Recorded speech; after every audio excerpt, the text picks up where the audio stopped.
what we need, what we, yeah, good. And there's been 23 months since then when all you've been doing is flapping your mouth and not doing anything. So listen, you want to have the conversation later, I'm happy to have it, buddy. But until that time, sit down and shut up.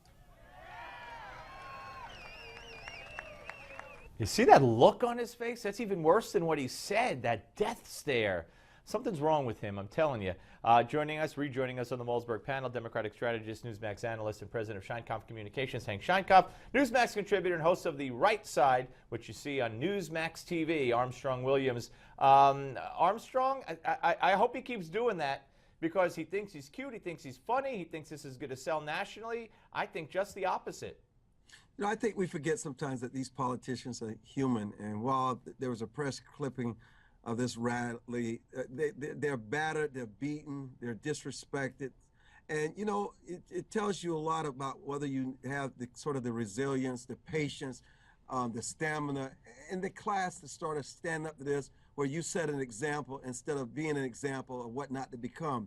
And obviously, this is a clear example of that. But still, you know, every now and then, you're going to have somebody who's not necessarily like Hank and I, who can stand there and take it like gentlemen, because we understand that's the price we pay. And I think every now and then in politics, it's good to see these politicians say what they really feel, because they're always so measured, they're always so careful. And I think there's something, you may not like what the person is saying or doing, but sometimes I think the audience is feeling the same way. Say, why don't you just shut up and give the man the respect and listen to him so he can say what he has to say?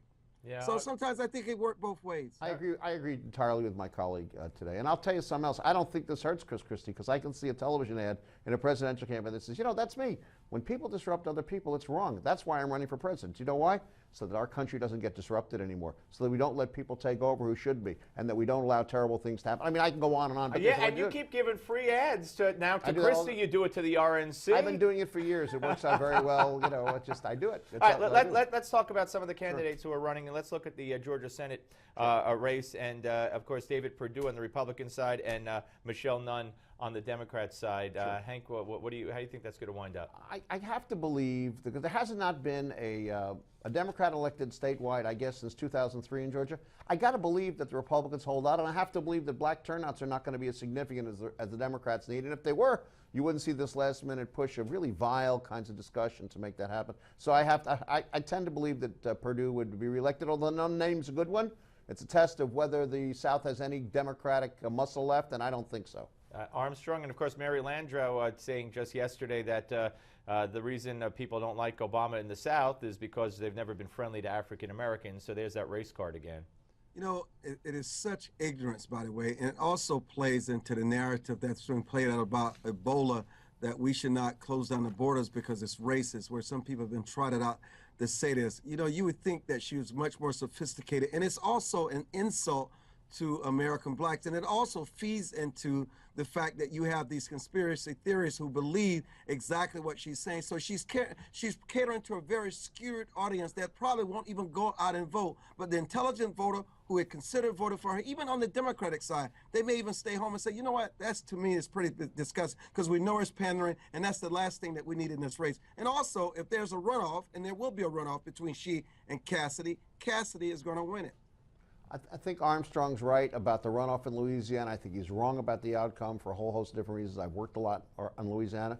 It's a different kind of place, but there is racism. I worked in Alabama, Mississippi, Louisiana, North Carolinas, throughout the South for years. There's always racism. That's always part of the story. And you know what? It's not as extensive as Mary Landrieu would have us believe, and that is a clear attempt to get blacks to turn out. No question about it. Is it going to work? I don't see a reason, just topically, for African Americans to turn out in these campaigns, because as Armstrong said before, there's no basic desire to protect the president. Quickly, Scott Walker and Mary Burke, of course, a report that Mary Burke was fired by her own family from that bicycle company. She denies it. Walker wins, yeah. Walker wins. What about it, Armstrong?